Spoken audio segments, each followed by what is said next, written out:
জমি রেজিস্ট্রিতে নতুন উৎসকর নীতিতে স্থবির হয়ে পড়েছে পিরোজপুরের সদর সাব রেজিস্ট্রি অফিসের কার্যক্রম। বর্তমানে প্রতি শতাংশ জমির জন্য নির্ধারিত 25,000 টাকা উৎসকর দিতে গিয়ে বিপাকে পড়েছেন ক্রেতারা। এতে একদিকে যেমন ভোগান্তিতে পড়েছেন সেবাগ্রহীতারা, অন্যদিকে কমে আসছে দলিল রেজিস্ট্রির সংখ্যা। মোহাম্মদ নুরুদ্দিনের তথ্যচিত্রে বিস্তারিত জানাচ্ছেন ডলি বিনতে মনোয়ারা।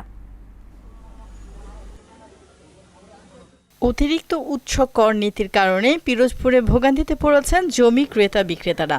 আগে প্রতি মাসে সদর উপজেলার সাব রেজিস্ট্রি অফিসে 350 থেকে 400টি দলিল রেজিস্ট্রি হলেও বর্তমানে তা নেমে এসেছে 100 থেকে 150-তে।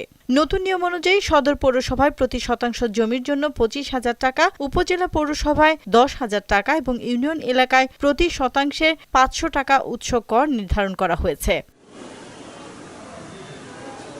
অথচ আগে পৌর এলাকায় জমির মূল্যের উপরে 4% এবং ইউনিয়নে 2% হারে কর দিতে হতো। 2025 সালের জুলাই মাস থেকে নতুন উৎসকর নীতির চালুর পর থেকেই ঝিমিয়ে পড়েছে পৌর রেজিস্ট্রি কার্যক্রম।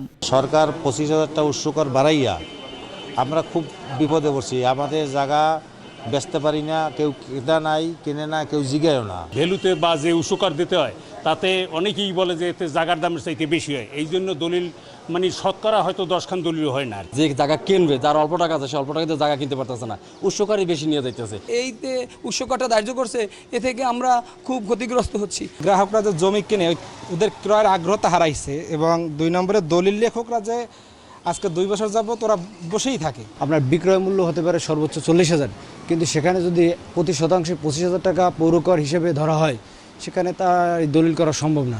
অতিরিক্ত উচ্চ কর নীতির ফলে কমে আসছে দলিল রেজিস্ট্রির সংখ্যা। এতে সরকার বিপুল রাজস্ব হারাচ্ছে বলে জানায় সাব রেজিস্ট্রি অফিস। সাধারণত যখন জমির পরিমাণটা বৃদ্ধি হয়, বেশি থাকে শতাংশ হারে, তখন হচ্ছে 3% থেকে ক্যালকুলেশন করে আমরা যেটা পেয়েছি যে 25,000 টাকাটা বেশি চলে আসে, এবং 2024-এর অগাস্টের তুলনায় 25-এর অগাস্টে জমি রেজিস্ট্রি অর্ধেকে চলে গিয়েছে।